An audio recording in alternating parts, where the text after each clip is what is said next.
எல்லா உயிர்களிடத்திலையும் அன்பு செலுத்தணும். எல்லாத்தையும் பகுத்து கொடுக்கணும்னா அன்பு வேணும். ஒரு ஆப்பிரிக்க பழங்குடியினத்தில் நாட்டுப்பாடலை எல்லாம் தொகுக்கிறதுக்கு ஒருத்தர் போனார். அப்போ ஒரு சிறுவர்கள் ஒரு 10 பேர் ஒன்றா விளையாடிட்டு இருந்ததை பார்த்தார். நீங்களாம் யாருன்னு கேட்டார். நாங்கள்லாம் நண்பர்கள். நண்பர்கள்னால் ஒருத்தவங்க மேலே ஒருத்தவங்க அன்புடையவங்களா? ஆமான்னாங்க.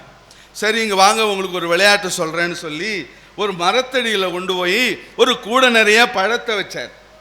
வச்சுட்டு ஒரு 100 மீட்டர் தள்ளி அவங்கள அழைச்சிக்கிட்டு போனார்.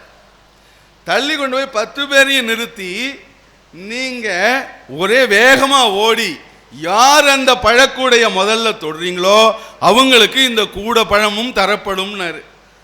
எங்களுக்கு அது மாதிரி வேணாம், அன்புடையவர்களுக்குள்ளார போட்டி இருக்கிறது எங்களுக்கு பிடிக்காதுன்னா. இல்லை இல்லை, இது விளையாடு, இது போட்டி செய்யணும்னா. சரின்னுட்டான். சரின்னு என்ன பண்ணான், அந்த 10 பேரும் இப்படி சைடில் ஒருத்தன் கையை கோத்து 10 பேரும் சேர்ந்து வரிசையாக போனான். 10 பேரும் சேர்ந்து ஒரே நேரத்தில் கூட தொட்டான். 10 பேரும் அந்த பழத்தை எடுத்து பிரித்து சாப்பிட்டான். இது என்னன்னு கேட்டாரு. இது உபன்டூன்னு அவங்க பாஷையில் சொன்னான். உபன்டூவுக்கு என்ன அர்த்தம்னு பார்த்தாரு. தமிழ்ல பகுத்துவுள். இதுக்கு அடிப்படை அன்பா அறமா? இது அறம். காரணம் என்ன? இதுக்கு அவங்களுக்கு இடையில இருந்த அன்பு.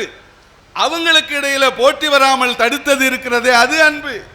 அவங்க அந்த ஒரு கூடை பழத்தையும் பங்கு போட்டு சாப்பிடணும்னு நினைச்சாங்களே, அதுக்கு காரணம் அன்பு.